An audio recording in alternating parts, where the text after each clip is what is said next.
The sprawling Rossi estate, a monument to the family's illicit empire, stood sentinel over the city, its formidable walls and intricate iron gates whispering tales of power and ruthlessness. Yet, within its opulent confines, a peculiar quietude often settled over one particular wing, a stark contrast to the boisterous laughter, shouted commands, and the clinking of glasses that usually permeated the grand halls. This was the domain of Dante Rossi, the youngest son of Marco, the butcher Rossi, a name that struck fear and obedience into the hearts of many. While his father and elder brother, Niccolo, reveled in the cutthroat ballet of the underworld, Dante sought refuge in the solace of antique bindings and the quiet rustle of turning pages. His personal library, a cavernous room filled with volumes that dated back centuries, was his sanctuary.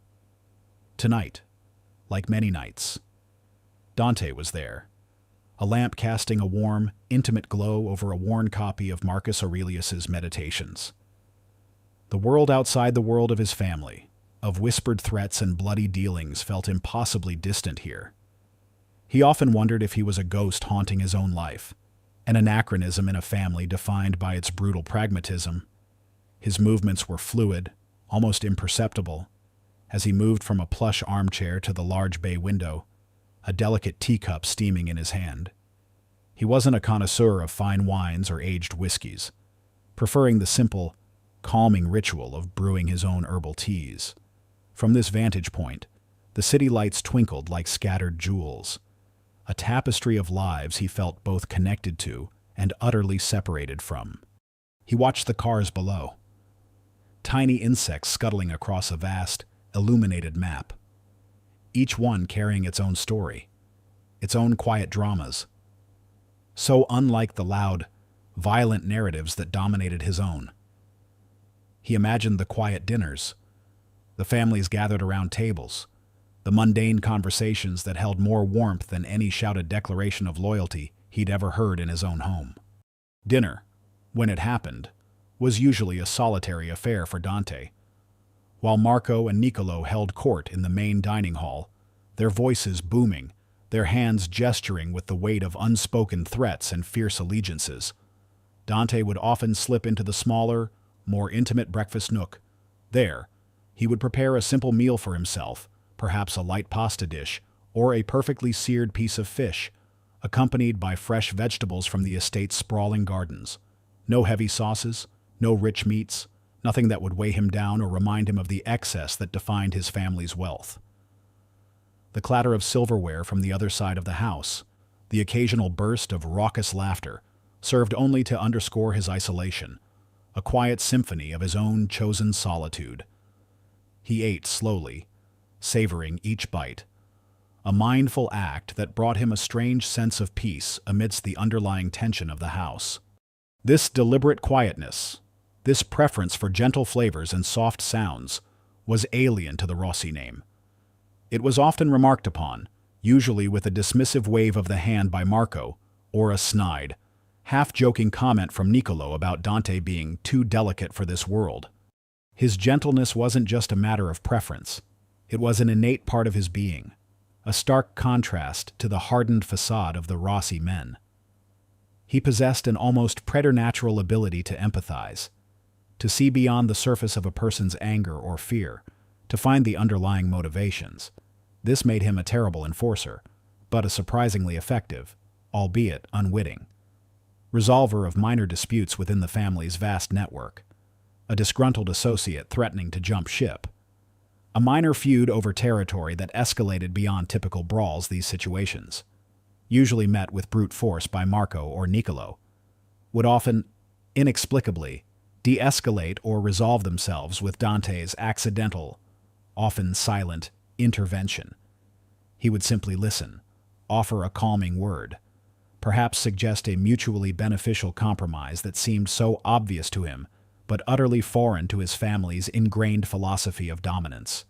His family attributed these peaceful resolutions to dumb luck, or the sheer weight of the Rossi name, never suspecting that it was Dante's quiet diplomacy, his ability to understand and connect, that truly paved the way.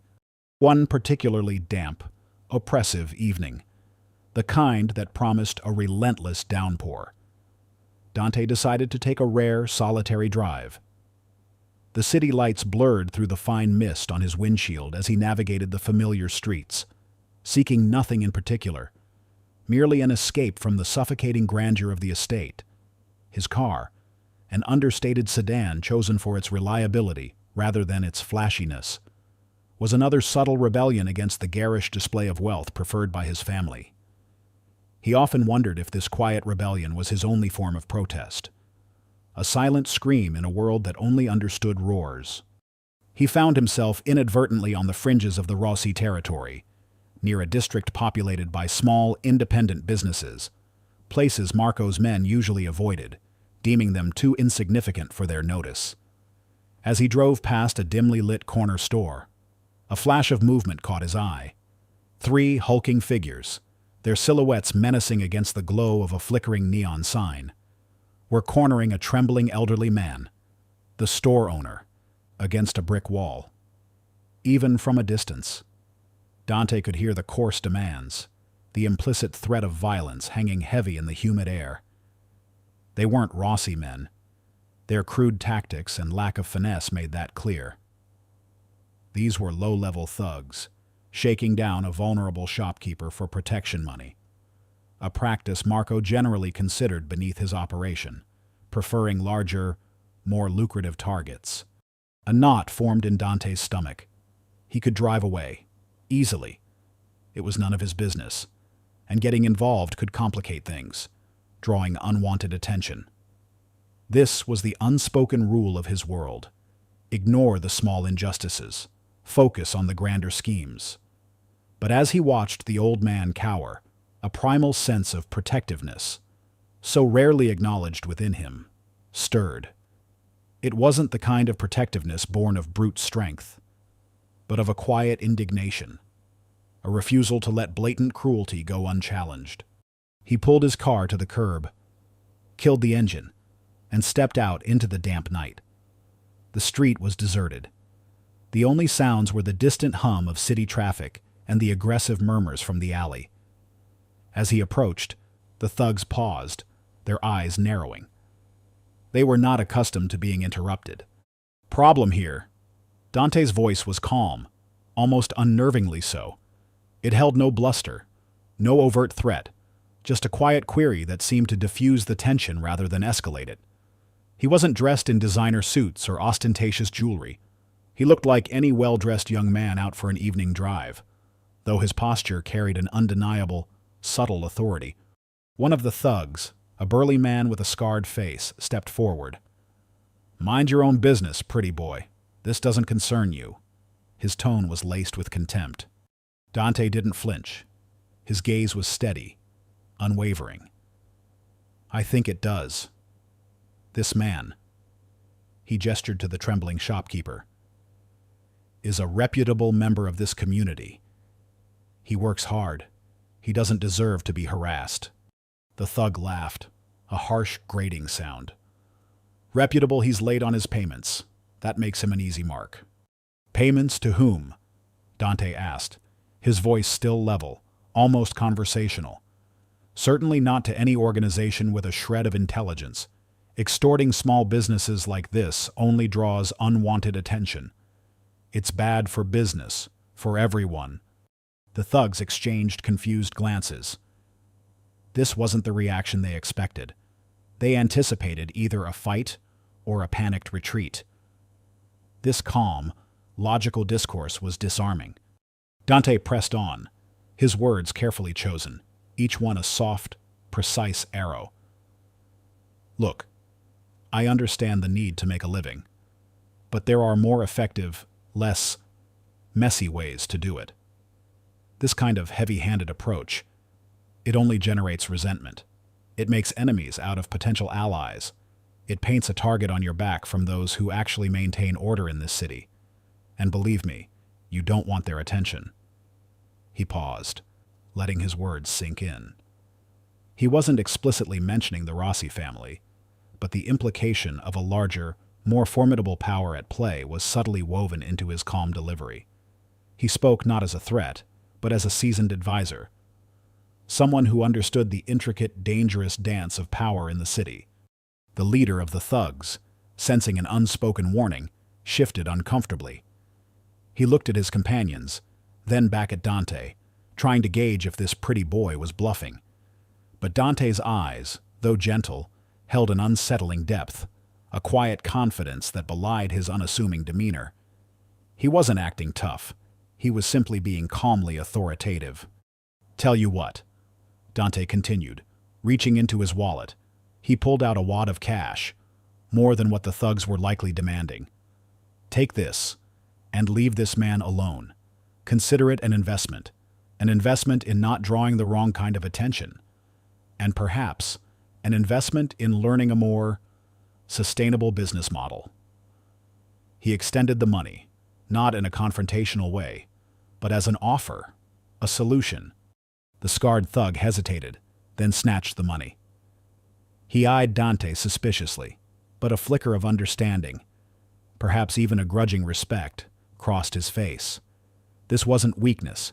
It was a different kind of strength, one they hadn't encountered before. It was a strength that sidestepped violence and went straight for the pragmatic. All right," the thug grumbled, turning to his companions. "Let's go. Not worth the trouble." They melted back into the shadows, leaving the elderly shopkeeper stunned and relieved. Dante turned to the old man, who was still trembling. "Are you all right, sir?" Dante's voice was genuinely kind. The shopkeeper nodded, tears welling in his eyes. Yes, thank you, young man. I don't know how to thank you." Dante smiled gently. "No thanks necessary. Just stay safe." He then reached into his wallet again, pulling out a few more bills, a smaller sum this time. "This is for you, to help with any unforeseen expenses. Just a little something to get you back on your feet." He pressed the money into the man's hand. The old man looked at the money, then at Dante, his eyes wide with gratitude. "God bless you, young man. God bless you."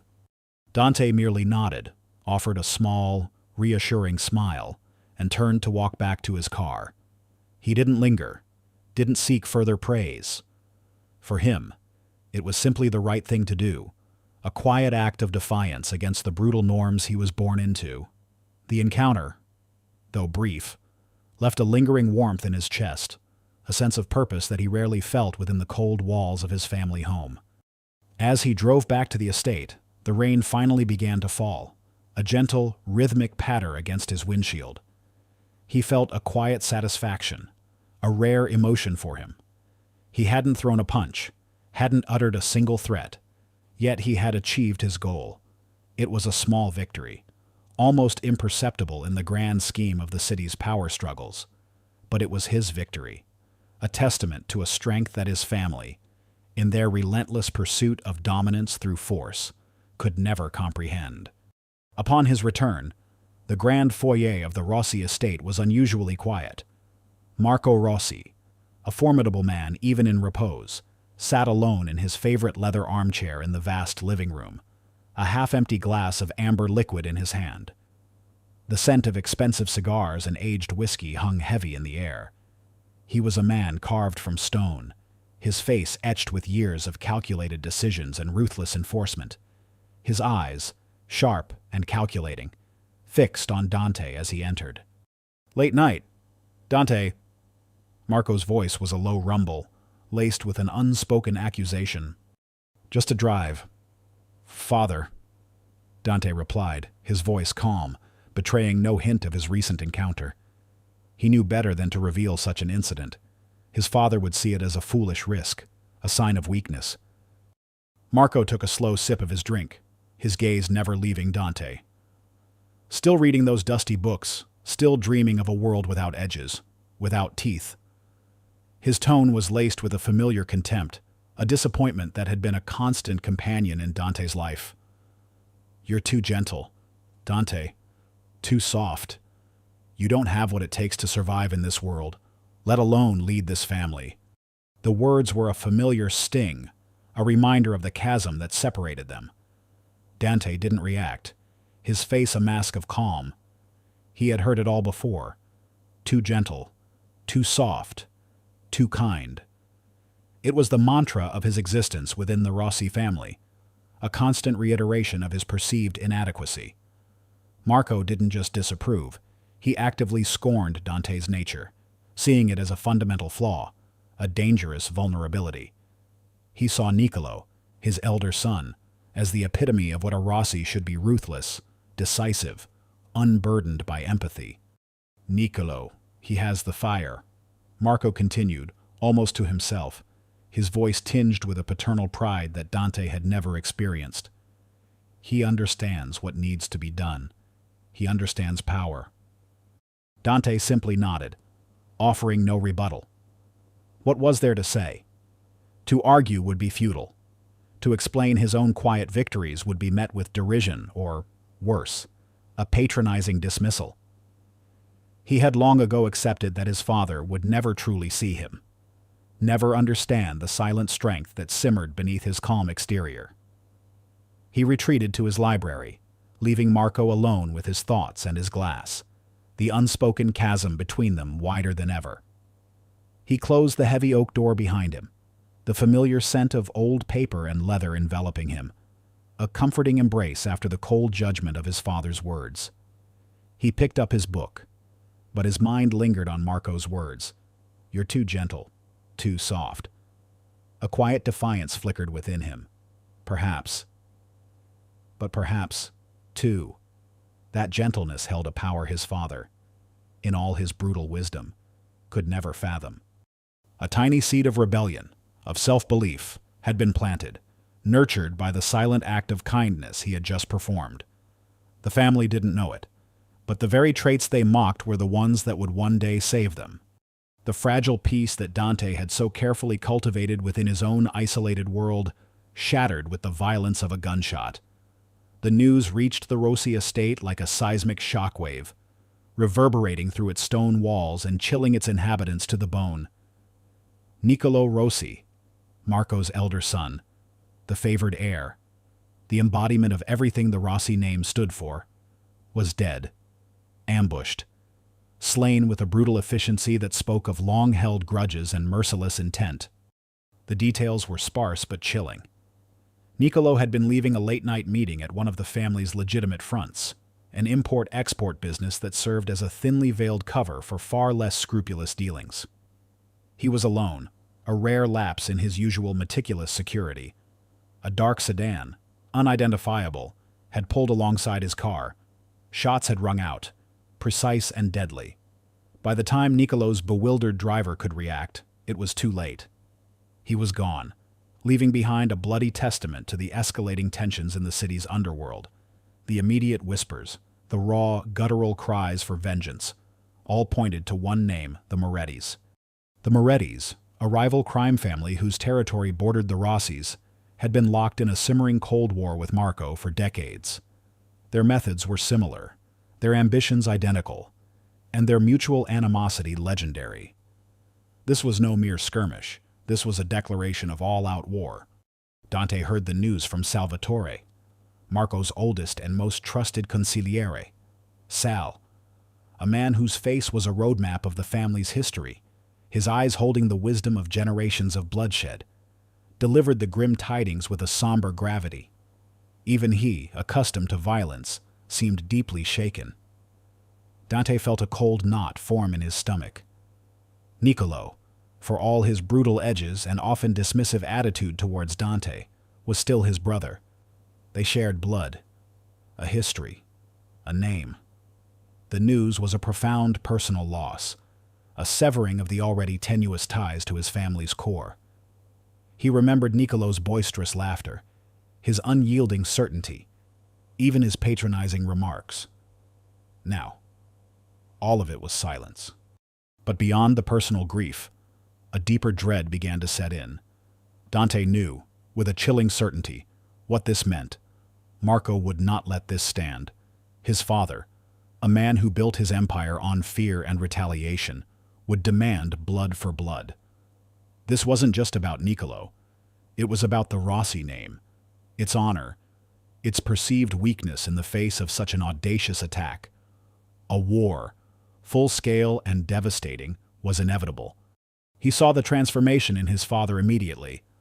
Marco, normally a figure of controlled power, became a raw, exposed nerve. His grief was a terrifying thing, twisting his formidable features into a mask of pure, unadulterated rage. He paced his study like a caged beast, his usual sharp pronouncements replaced by guttural growls and muttered curses. The air around him crackled with a dangerous energy, a silent promise of impending destruction. He wasn't just the butcher now. He was a grieving father, a wounded lion, and that made him infinitely more dangerous. "They will pay!" Marco roared, his voice hoarse, slamming his fist onto a heavy mahogany desk, sending crystal decanters rattling. "Every last one of them. The Morettis will burn." Dante stood in the doorway, observing his father's terrifying metamorphosis. He felt a profound sense of helplessness. He knew, instinctively, that this path would lead only to ruin. He envisioned the streets running red, not just with the blood of Morettis, but with the blood of countless innocent people, caught in the crossfire of a senseless vendetta. The cycle of violence, once unleashed, would consume everything. A desperate urge rose within him, a powerful, almost physical need to stop the inevitable. But what could he do? He was Dante, the gentle one, the soft one, the son whose counsel was always dismissed, whose nature was a source of endless disappointment to his father. He felt the familiar pull of fear, the ingrained instinct to retreat to his library, to escape the brutal reality of his family's world. Yet, this time, the urge to retreat was met by an equally potent counterforce, a deep, simmering fire, a sense of responsibility he had never felt so acutely. This wasn't just about him anymore. It was about the lives that would be irrevocably altered, the destruction that would be wrought if he didn't act. This terrible event, the death of his brother, had awakened something dormant within him, a primal instinct to protect, not with violence, but with the very qualities his family scorned. The point of no return arrived swiftly, brutally, in the Grand Rossi meeting hall. It was a somber gathering, the air thick with tension and unspoken grief. Every Kappa regime, every trusted lieutenant, every soldier of the Rossi family was present, their faces grim, their eyes burning with a vengeful light. Dante stood at the periphery, a silent observer in this grim council of war. Marco stood at the head of the long, polished table, his face a thundercloud, his eyes blazing with a dangerous fury. He surveyed the faces of his loyal men, his gaze settling on Dante, who suddenly felt every eye in the room turn towards him. A chilling silence descended. "My son, Niccolo, has been taken from us." Marco's voice was a low growl, barely controlled. "Taken by the dogs of Moretti. This cannot stand. The Rossi name demands retribution. Blood for blood." A murmur of agreement, a low, collective roar of affirmation, swept through the room. Then, Marco's gaze, heavy with a terrible finality, fixed solely on Dante. "Niccolo was my chosen successor. He was the one meant to lead us, to carry on our legacy. But he is gone." His voice cracked, a rare moment of vulnerability quickly masked by a fresh surge of cold anger. "Now, only one remains. My son, Dante." A collective gasp rippled through the room. Whispers erupted, hushed and disbelieving. Dante, their quiet, bookish Dante, leading them into war. It was an absurd thought. Even he felt a jolt of shock, a wave of incredulity. Marco's voice cut through the murmurs, sharp and unyielding. "Dante, with Niccolo gone, you are the last of my blood. The weight of this family, the honor of our name, falls upon your shoulders." He paused, his eyes narrowing, a subtle challenge in their depths. "You have always been different. Too gentle.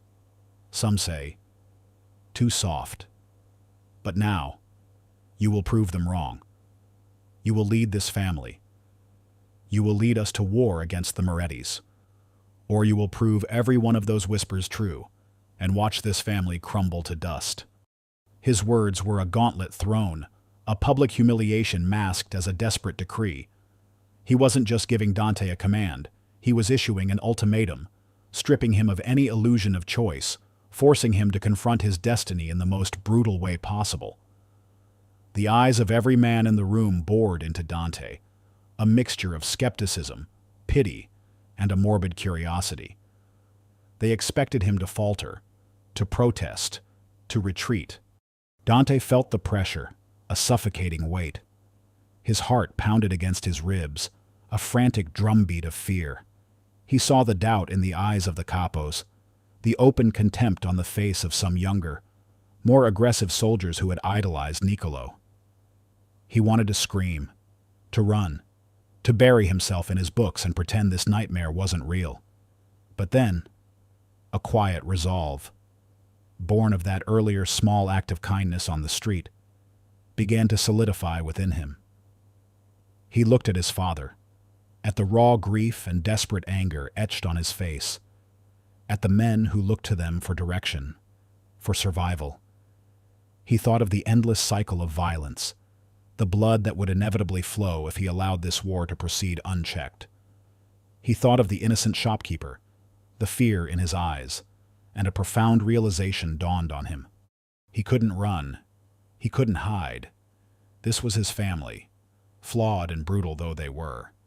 This was his city, teetering on the brink of utter chaos. His gentleness, once perceived as a weakness, now felt like a responsibility, a burden, but also, surprisingly, a nascent strength. He couldn't fight a war the way Niccolo would have, with brute force and merciless aggression. But perhaps, just perhaps, there was another way. A way that didn't involve more bloodshed. A way that would save, not destroy.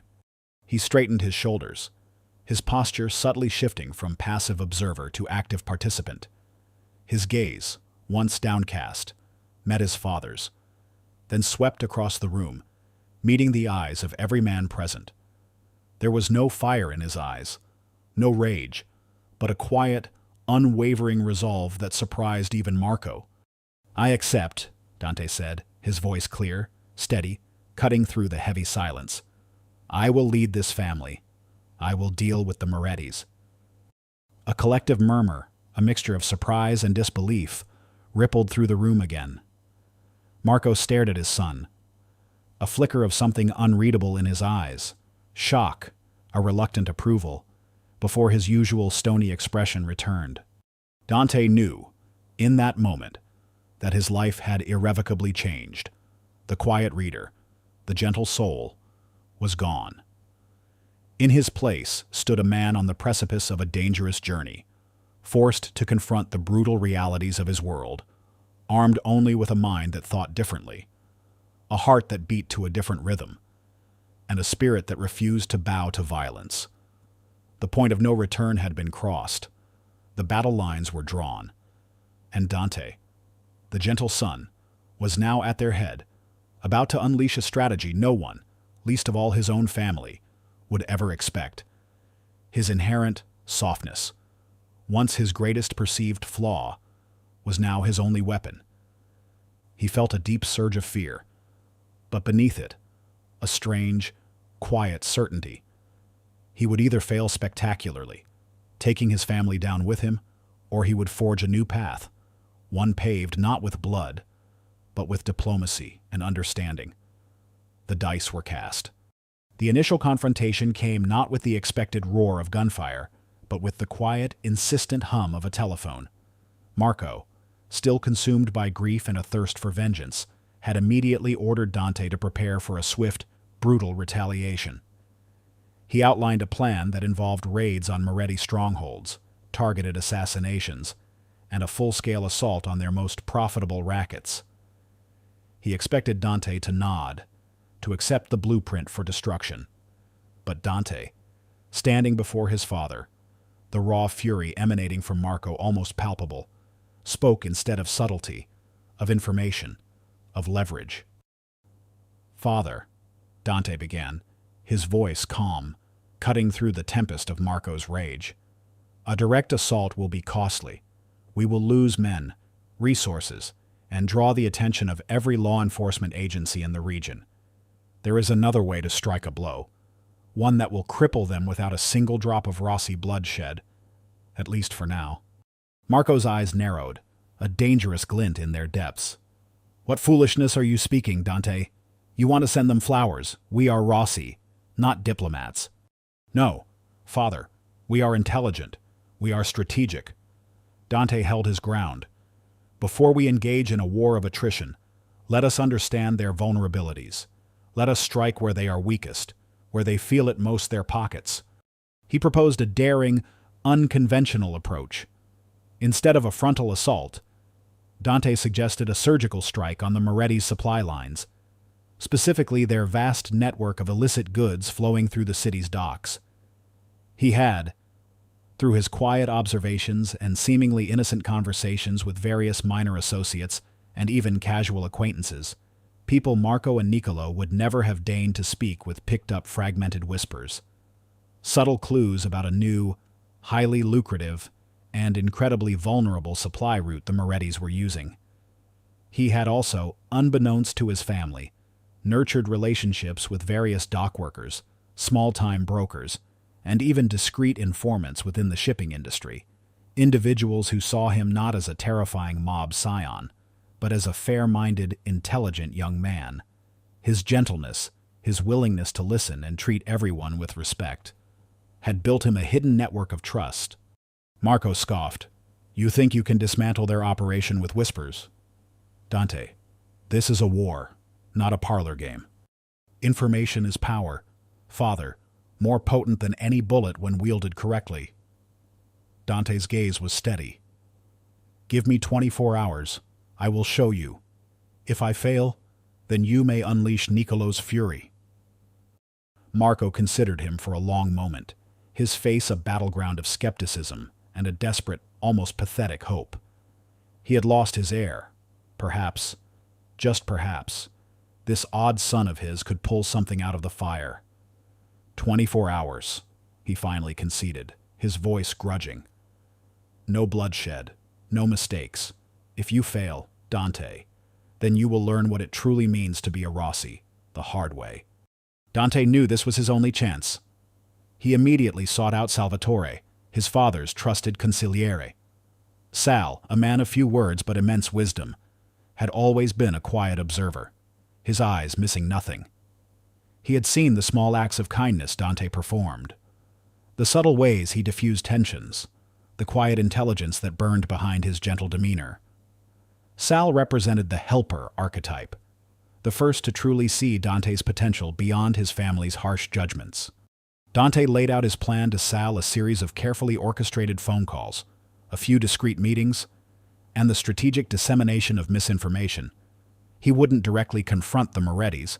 He would sow seeds of doubt, expose their vulnerabilities to external forces, and disrupt their operations from within, all without firing a single shot. He had identified a key figure in the Moretti's supply chain, a corrupt port official named Alistair Finch, a man known for his meticulous records and his even more meticulous greed. Finch was the weak link, and Dante knew just how to exploit it. Sal listened, his weathered face impassive, his eyes betraying nothing. When Dante finished, a long silence stretched between them. This is unconventional. Dante, Sal finally said, his voice a low rasp. Your father will not understand this kind of war. He doesn't have to understand it, Sal. He only has to see the results. Dante replied, his gaze firm. Do you believe it can work? Sal studied him for another moment. A faint, almost imperceptible nod. It has the elegance of a perfectly crafted trap. No blood, only ruin. A Moretti ruin. A ghost of a smile touched Sal's lips. A rare sight. What do you need? Dante explained. He needed subtle access to certain financial records, a few untraceable burner phones, and a very specific piece of information regarding Finch's personal vices. Sal, without a word, set about acquiring them. The following day was a whirlwind of hushed conversations and strategic movements. Dante used his network, built not on fear but on mutual respect. He called a few dock workers he knew, casually mentioning a new, inconvenient inspection coming up, implying that certain shipments might be held up indefinitely. He made anonymous calls to various law enforcement tip lines, feeding them just enough information to pique their interest in Finch's illicit activities, but not enough to trace back to him or the Rossi family. He even managed to subtly tip off a rival independent smuggler, knowing their opportunistic nature would lead them to exploit the Moretti's sudden vulnerability. His most crucial move involved Finch. Dante had learned, through a casual conversation with an unassuming woman who cleaned offices at the port, that Finch was a compulsive gambler, deeply in debt to a ruthless, unaffiliated bookie. Dante made an anonymous call to the bookie, posing as an concerned associate of Finch, hinting at impending scrutiny that might interrupt Finch's ability to pay his debts. He suggested that the bookie apply immediate, relentless pressure. The bookie, recognizing the veiled threat and sensing an opportunity, did just that. The result was a cascade. Finch, under immense pressure from his bookie and suddenly facing vague but persistent inquiries from official channels, panicked. He began making frantic, reckless moves to cover his tracks and acquire funds, drawing even more attention to himself. His meticulously kept records, once a source of pride, now became a liability. Within hours, the Moretti's most vital supply chain began to fray. Shipments were delayed, seized, or disappeared entirely. Their flow of illicit goods, particularly a lucrative consignment of high-end counterfeit luxury items, ground to a halt. Dante presented the outcome to Marco later that evening, not with boastful claims, but with cold, hard facts. He showed him reports from their own, albeit legitimate, shipping contacts about unprecedented delays at the docks. He showed him encrypted messages intercepted by Sal's network, frantic communications within the Moretti family about massive losses and disrupted supply lines. The financial impact was staggering, far more devastating than any physical assault could have achieved in such a short time. Marco stared at the figures, then at Dante, his face a mix of bewilderment and grudging acknowledgement. "No bloodshed," he muttered, almost to himself. "Yet they bleed millions. How?" Dante simply shrugged. "Information. Father. Leverage. The art of knowing where to push, and how hard, without ever raising a hand." His father said nothing more, but the silence was different this time. It wasn't the silence of contempt, but of a dawning, uncomfortable realization.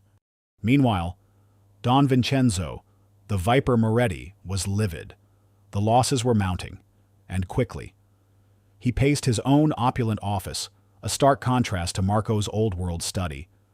Vincenzo was a man of modern ruthlessness, sleek and cunning, less about brute force and more about calculated cruelty. He had expected a full-scale assault from the Rossi family, a predictable, bloody response that he was fully prepared to meet with overwhelming force. Instead, his empire was crumbling from within, subtly, insidiously, like sand slipping through his fingers. He slammed his hand on his desk. Who is doing this? Who? His lieutenants, equally bewildered, offered only theories. Some say it's the cops, Don Vincenzo. They're cracking down. Others whisper it's an outside party, exploiting the current tension between us and the Rossi. Another offered. Vincenzo scoffed.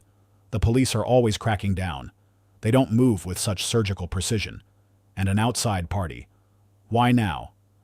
No, this smells of the Rossi. But how and who is leading them? Niccolo is dead, and Marco is a bull, not a snake. Then, a chilling thought began to form in his mind. He remembered the whispers, the reports about Dante Rossi, the gentle son. He had dismissed them, scorned them. A soft bookworm could not possibly pose a threat. But the pattern of disruption, the silent, bloodless efficiency, was unlike anything Marco had ever orchestrated. It bore the hallmarks of a different kind of intelligence, a more subtle, insidious approach. Vincenzo called in his most trusted, most ruthless enforcer, a man named Silvio. "Silvio," he commanded, his voice low and dangerous. "I want you to dig deeper into the Rossi family. Not Marco, not the old guard. Focus on Dante. Find out what that soft-handed scholar is truly capable of." His eyes glittered with a dangerous new understanding. "He plays a different game, and I intend to learn its rules." The seeds of jealousy and suspicion had been sown in Vincenzo's mind. He had initially dismissed Dante as irrelevant, a non-entity. Now, a cold, calculating fear began to take root. He saw Dante not as a direct threat to his life, but as an insidious threat to his operations. A ghost in the machine of his illicit empire, he decided that this gentle Rossi needed to be neutralized, not with a bullet, but with a scheme as subtle and deceptive as Dante's own tactics. Vincenzo began to formulate a plan, one that would expose Dante's perceived weaknesses and crush him, not through brute force, but through cunning manipulation. He would make the Rossi family regret ever entrusting their fate to a man who preferred books to blades. He would prove that gentleness, in their world, was a fatal flaw. The city simmered, a pressure cooker of unspoken tension. The Morettis, reeling from the unexpected and utterly bloodless assault on their financial lifelines, were bewildered. Don Vincenzo, the Viper Moretti, a man accustomed to direct confrontation, found himself grappling with an invisible enemy, one that struck with the precision of a surgeon and the subtlety of a ghost. His intelligence network, once so reliable, now brought him only conflicting whispers and frustrated theories. He couldn't pinpoint the source of the attacks, which only fueled his fury. The whispers, however, increasingly pointed to Dante Rossi. Vincenzo dismissed these at first. The idea of Marco's gentle son being a strategic mastermind seemed absurd.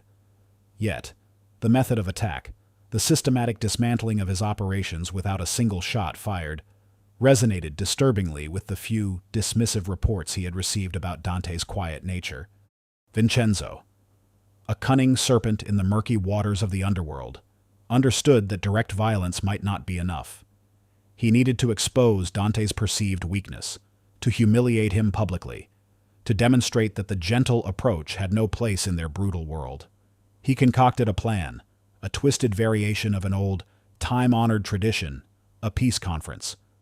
The invitation, delivered through neutral channels, was deceptively polite. It spoke of laying down arms, of finding common ground in the wake of Niccolo's death, of preventing further bloodshed. But both Marco and Dante knew it was a trap. The location, however, solidified its true insidious purpose, a long-abandoned warehouse on the city's waterfront, a place notorious for clandestine meetings and, more chillingly, for its role in the brutal ambush and murder of Niccolo. It was a symbolic arena, a stage for Dante to face his greatest fears and prove himself in the very place his brother had fallen. Marco, caught between a desire for vengeance and the surprising, undeniable success of Dante's previous strategy, reluctantly agreed to send his son. He saw it as a test, a brutal initiation. "Go, Dante," he'd growled, his eyes dark with a mixture of hope and a lingering doubt. "Go and face them. Show them the Rossi name still means something, even if you do it with words instead of fists. But know this, if they try anything at all, you better make them regret it. My men will be close, but you go in alone. Your words are your only shield." Dante understood the unspoken caveat. His father still didn't trust his methods entirely. Marco was hedging his bets, providing minimal backup, almost daring Dante to fail so he could unleash his own, more violent, brand of retribution. Salvatore, the old consigliere, had tried to argue for a stronger presence, a more overt display of force. "Don't send the boy into the lion's den without claws. Marco," he'd pleaded. But Marco was unyielding. He made his bed with his gentle ways. Now let him lie in it. If he's truly a Rossi, he'll find a way out.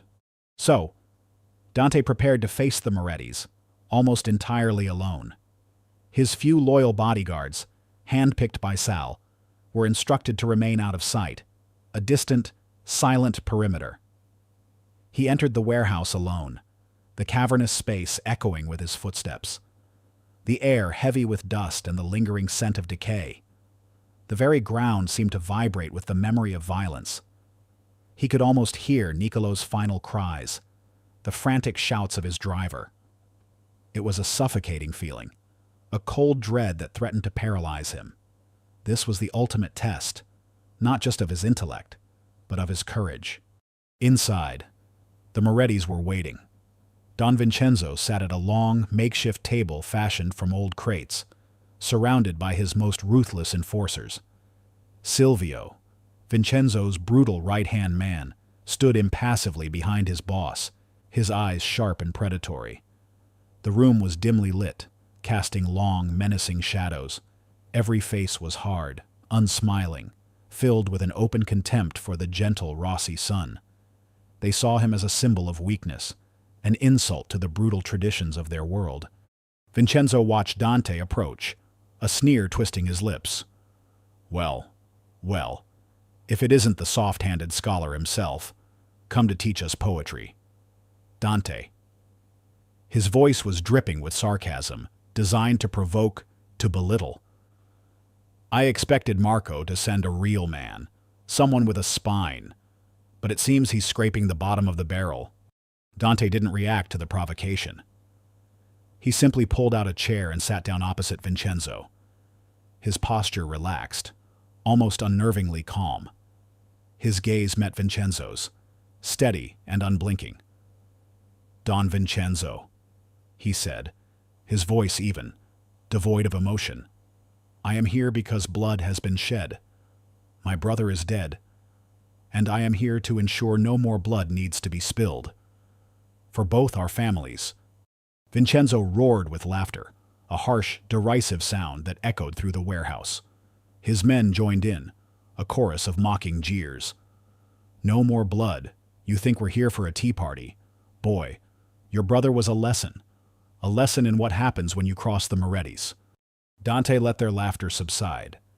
He knew he had to be patient, to let them exhaust their initial aggression.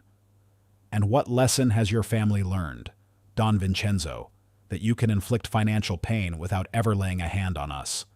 Vincenzo's face immediately darkened. The mention of his recent losses struck a nerve. That was a trick, a petty nuisance. We know it was your doing, little worm. But it changes nothing. You will pay for Nicolo's sins and for your little games. Then, Vincenzo laid out his ultimatum, his voice cold and menacing. Here are the terms of peace. Dante, you will surrender all Rossi territory east of the river.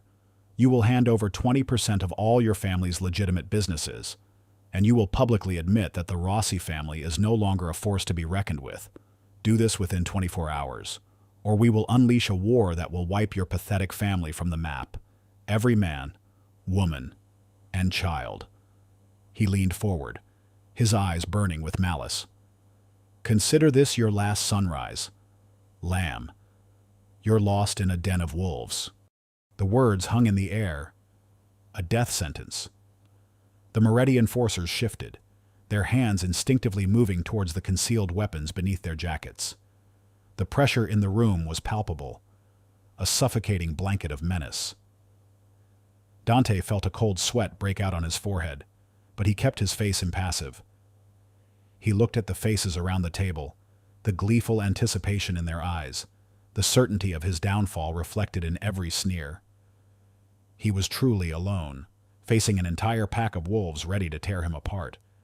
He had one night to save his family, to prevent a massacre that would consume his city. The weight of generations, the legacy of a violent empire, rested on his shoulders. He could see no immediate path out, no obvious escape from the trap.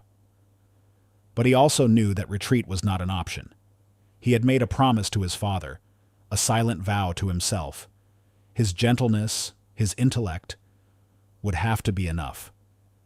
He had to find a way to turn their contempt into doubt, their certainty into confusion. He had to make them see not a lamb, but something far more dangerous, a man who understood them better than they understood themselves. The clock was ticking.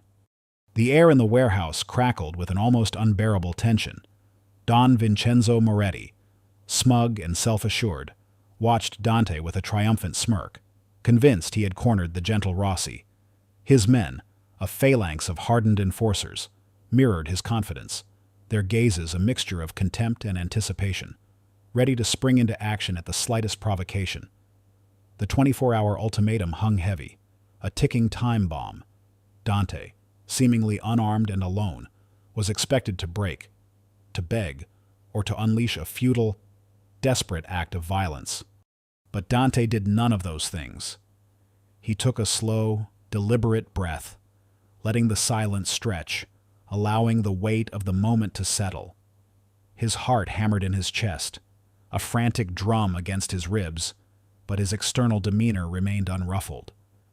He looked not at Vincenzo's sneering face, but into the eyes of the men surrounding him, the foot soldiers, the lieutenants, the ones who would bear the brunt of any coming war. He saw the weariness, the hidden fear of endless conflict, even beneath their hardened exteriors. He saw them not as enemies, but as men caught in the same brutal cycle as his own family. "Don Vincenzo," Dante began, his voice calm, clear, cutting through the heavy silence like a honed blade.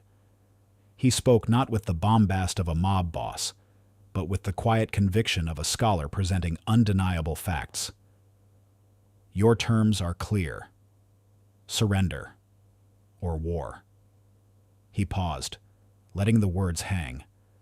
"But before we choose the path of mutual destruction, let us consider what truly brought us to this precipice. You believe we, the Rossi, are solely responsible for Niccolo's death. You believe we are the architects of your recent financial misfortunes. And you believe I am here to beg for mercy." Vincenzo laughed, a short, sharp bark. "Are you not—" "No," Dante stated, his gaze unwavering. "I am here to tell you the truth, a truth that neither of our families has seen, blinded as we have been by old hatreds and convenient assumptions." He then began to speak, not with accusations, but with carefully constructed arguments, each point building upon the last. He didn't threaten, he educated. He laid out a detailed narrative, revealing how an independent, emerging crime syndicate, one he had been quietly investigating for months, through his network of seemingly innocuous contacts, had been methodically working to destabilize both the Rossi and Moretti families. This third party, a ruthless group known as the Shadow Syndicate for their ability to operate in the deepest fringes of the underworld, sought to eliminate the established powers and seize control of the city's criminal landscape. "Think about it, Don Vincenzo." Dante pressed on, his voice gaining a quiet, persuasive power. "Niccolo was killed in a manner uncharacteristic of the Moretti family's usual directness. It was clean, precise, designed to look like your work, but lacking your signature brutal flair, and my family's recent attacks on your supply lines.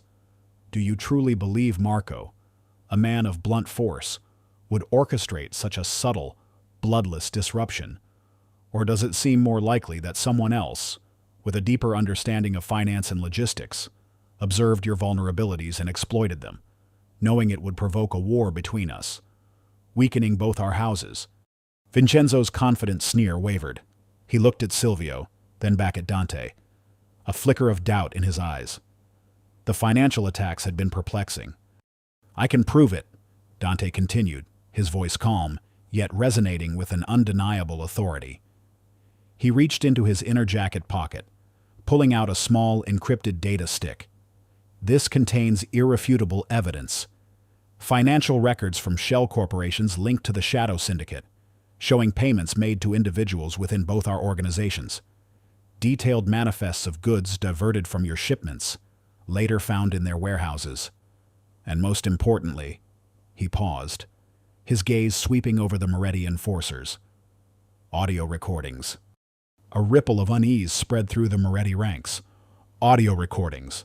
That was a dangerous game.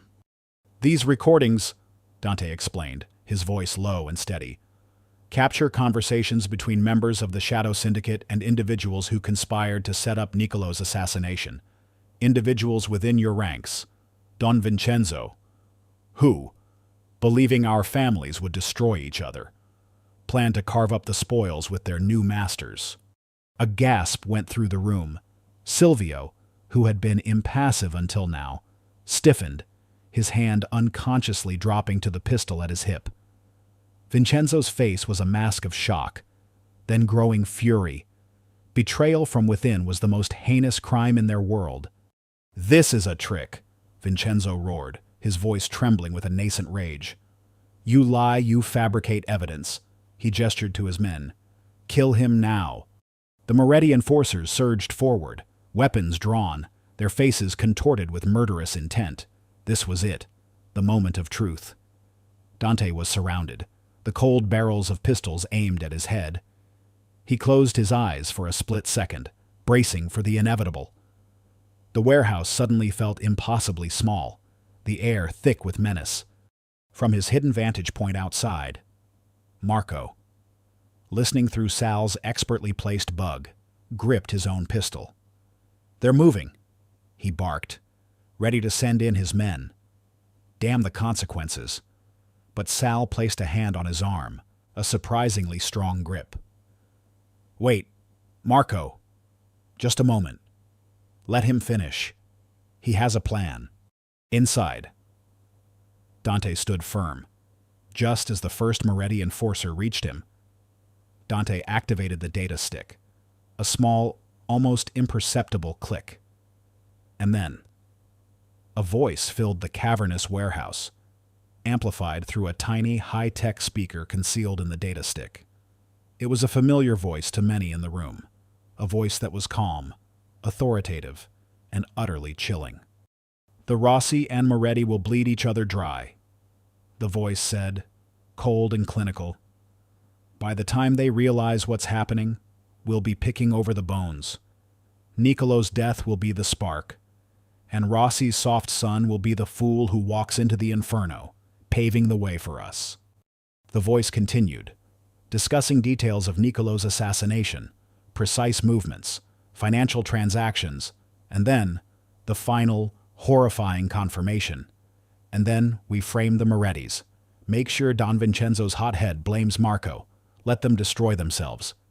The voice belonged to Carlo the Serpent Moretti, Vincenzo's own trusted cousin, a man who had sat at his right hand for years, a man many considered next in line for leadership if Vincenzo ever faltered.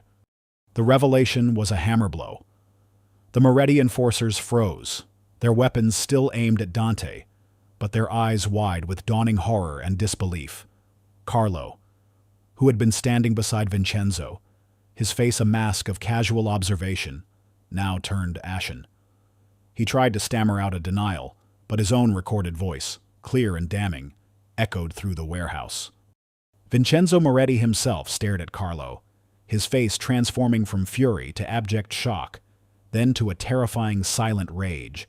His cousin, his blood, the man he trusted. The betrayal was so profound, so unthinkable, that it momentarily paralyzed him. The reality of Dante's words, backed by the undeniable proof of Carlo's voice, shattered his carefully constructed world. His belief that he was in control, that he knew his enemies and his allies, crumbled. The atmosphere in the warehouse shifted palpably. The collective gasp turned into a low hum of outrage, then a rising tide of angry murmurs. Moretti men looked at Carlo, their expressions curdling from shock to a murderous contempt. The true enemy, the ultimate betrayer, had been among them all along. Dante, in this moment of raw, visceral realization, remained perfectly still. He let the truth sink in, allowing the weight of the revelation to do its work. He didn't gloat, didn't celebrate. He simply held their gaze, a quiet observer of the storm he had unleashed. His gentleness had not been a weakness. It had been the precision tool that had uncovered the venomous snake hiding in their own den. Finally, Vincenzo moved, not towards Dante, but towards Carlo. His movements were slow, deliberate, each step heavy with the crushing weight of betrayal. Carlo tried to bolt, but Silvio, quick as a viper himself, grabbed him, twisting his arm behind his back with brutal force. Vincenzo reached Carlo, his hand snaking out, not for a gun, but for Carlo's throat. His eyes, burning with a cold, terrifying fury, stared into his cousin's. You dared to betray me, to betray us. The scene devolved into chaos. The Moretti men, their focus entirely on the internal betrayal, began to turn on Carlo and his few co-conspirators. The planned peace conference had become an internal purge. The ultimate test was over. Dante had not only survived, he had disarmed his enemies not with violence, but with truth, turning their own trusted allies against them. The silence returned to the warehouse. But it was a different silence now, filled not with menace, but with the quiet, chilling aftermath of a truth revealed. Vincenzo, his face still contorted with rage, looked at Dante, not with hatred, but with a dawning, terrible respect. The lamb had not only survived the wolves, but had also shown them the wolf in their own flock. The aftermath in the warehouse was a tempest of raw emotion. Carlo, the serpent Moretti, Vincenzo's treacherous cousin, was dragged away. His pleas and desperate struggles quickly silenced by Silvio and the other enforcers. The swift, brutal justice dispensed by the Moretti family themselves spoke volumes. There was no need for Rossi intervention. Vincenzo, his face still contorted with a terrible fury, watched the scene unfold with a chilling detachment. A man betrayed to his core. He hadn't uttered a single word to Carlo, his silence far more terrifying than any scream. When the chaos subsided, a heavy, almost sacred silence descended upon the warehouse. The air, once thick with the stench of violence, now carried the faint metallic tang of exposed truth. Vincenzo slowly turned his gaze back to Dante, the anger in his eyes slowly giving way to a complex mixture of shock, grudging respect, and an undeniable understanding. The man he had scorned, the gentle scholar, had just saved his family from an internal cancerous growth and averted a war that would have benefited only their mutual enemies.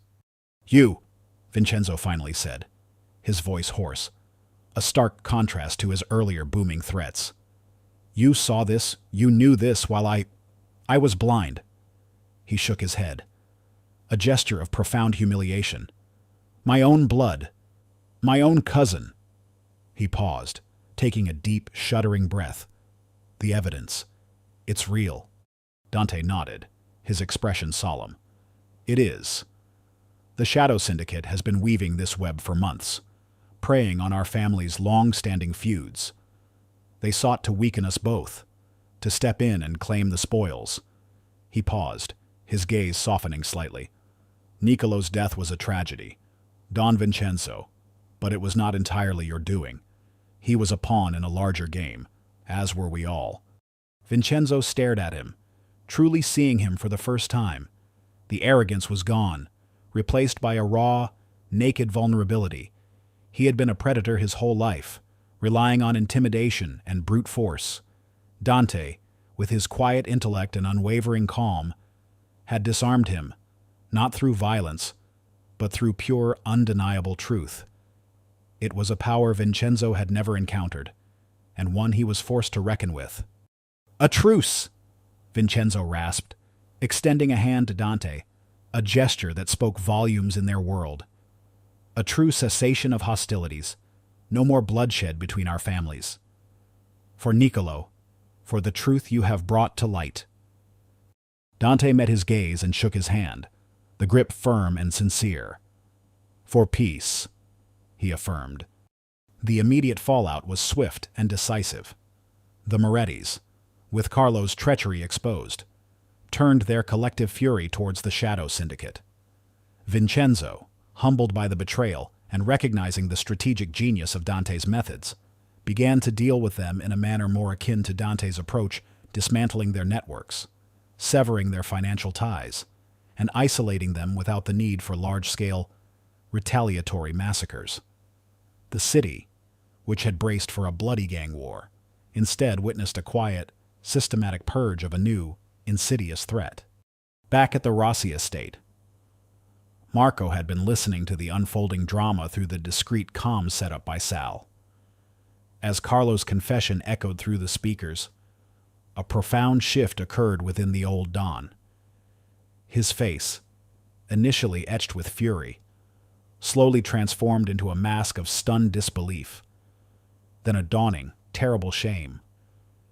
He had been so blind, so consumed by vengeance, that he had nearly led his family into a war based on a lie. And his gentle son, the one he had scorned and dismissed, had been the one to see the truth, to uncover the hidden serpent. When Dante returned to the estate, the atmosphere was different. The grim tension had lifted, replaced by a quiet awe. The capos, once skeptical and dismissive, now looked at Dante with a newfound respect, their eyes reflecting a dawning realization of the quiet power he wielded. Marco met him in his study, the room still smelling of whiskey and stale cigar smoke, but now strangely silent. Marco poured 2 glasses of his finest scotch, a gesture he rarely offered to Dante. He pushed one across the polished desk. "To peace, Dante," Marco said, his voice raspy, thick with uncharacteristic emotion. He raised his glass. Dante, surprised, raised his own. They drank in silence, the clinking of glasses echoing in the quiet room. Marco then looked at his son, his eyes finally clear of the anger and disappointment that had clouded them for so long. I was wrong, son," he admitted, the words a monumental effort for a man who rarely conceded anything. "I saw only strength in the fist. I saw gentleness as weakness. I never truly saw you, Dante. Not like Sal did." He gestured towards the old consigliere, who stood quietly by the fireplace, a knowing, gentle smile on his face. "You saved us. Dante, you saved this family, not with a war, but with your mind, with your way." The acknowledgement, so long withheld, so deeply craved, washed over Dante like a warm current. It wasn't just words. It was a visible shift in his father's demeanor, a softening of his hardened edges. Marco, for the first time, was not the butcher, but a father, humbled and proud. "The old ways," Marco continued, his gaze drifting to the city lights outside. "They are dying. Dante, the world is changing, and you are the future of this family. I am getting old. Niccolo, he was not ready for this new world, but you are. I want you to take the reins. Dante, not just the legitimate fronts, all of it. Transform it. Cleanse it. Make it something new, something sustainable, without the constant threat of bloodshed." This was more than just an offer. It was a profound testament to Marco's trust and a monumental opportunity. Dante wasn't being asked to maintain the empire. He was being given the chance to dismantle its darkest aspects and rebuild it from the ground up, on principles he believed in. It was a chance to reconcile his identity with his legacy, to use his unique strengths to forge a path that honored his family's past while ushering in a new, more principled future.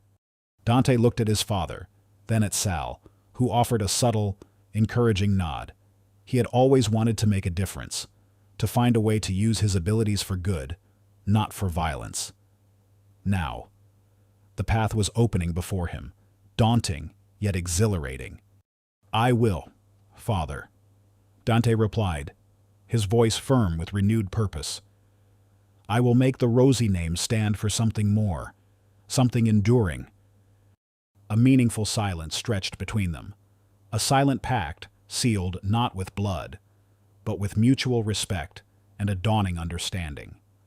The quiet scholar, once scorned, had earned his place, not by conforming to the brutal expectations of his world, but by bravely forging his own path, a path paved with wisdom, not violence.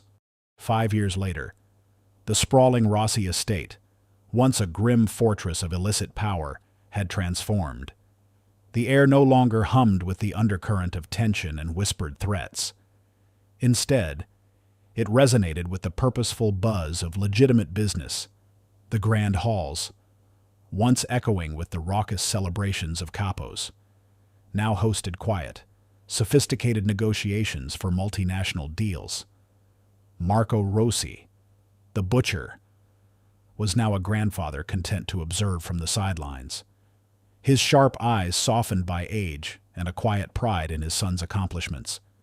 He spent his days tending to a meticulously cared-for rose garden, an improbable hobby for a man of his past, and doting on his grandchildren, a new generation who would never know the brutal origins of their family's wealth. Dante Rossi, the gentle son once mocked for his aversion to violence, now sat at the head of a legitimate empire, a testament to his quiet revolution. The Rossi family, under his leadership, was no longer a feared name in the underworld, but a respected and formidable force in global commerce, with holdings in ethical tech startups, sustainable real estate development, and philanthropic ventures. His innate understanding of human nature, his ability to negotiate and persuade rather than intimidate, had proven to be a far more potent weapon than any firearm. He had systematically dismantled the illegal operations, converting assets, retraining personnel, and forging new alliances based on trust and mutual benefit rather than fear. Many of the old guards, initially skeptical, had found new purpose in the legitimate enterprises, their loyalty to Dante solidifying with each successful, bloodless venture. His days were filled not with covert meetings in dimly lit warehouses, but with board meetings in gleaming skyscrapers, diplomatic exchanges with international partners, and strategic planning sessions for charitable initiatives. He moved through this new world with an effortless grace, his quiet confidence drawing respect from powerful figures who had once dismissed him. But Dante's transformation wasn't just about wealth or power, it was about purpose. The quiet satisfaction he had felt years ago, after helping the old shopkeeper, had blossomed into a profound drive to use his unique abilities for the greater good. He remembered the innocent lives that had been caught in the crossfire of gang wars, the communities devastated by violence. He felt a deep responsibility to break that cycle. He established the Gentle Hand Foundation, a nonprofit organization dedicated to healing communities scarred by organized crime. Its mission was ambitious to provide education, job training, and rehabilitation programs for individuals and families impacted by gang violence, offering them a path out of the despair and into a life of dignity. He poured his vast resources, both financial and relational, into the foundation. His network, once used to gather intelligence on rival gangs, was now leveraged to secure partnerships with community leaders, educators, and social workers. He became a tireless advocate, his persuasive voice echoing not in smoky backrooms, but in conference halls and public forums, pleading for understanding, for second chances, for peace. Dante often visited the community centers built by the foundation, unassuming buildings nestled in neighborhoods that had once been battlegrounds. On a bright, bustling afternoon, he found himself in one such center, watching children laugh as they learned to code, teenagers diligently studying for exams, and adults acquiring new vocational skills. The air was vibrant with hope and the promise of a better future. A small boy, no older than 7, clutching a well-worn copy of a fairy tale, approached Dante. His eyes, wide and curious, looked up at him. "Mister," the boy asked, his voice soft, "are you a hero?" Dante knelt, bringing himself to the boy's eye level. He smiled, a genuine warm smile that reached his eyes.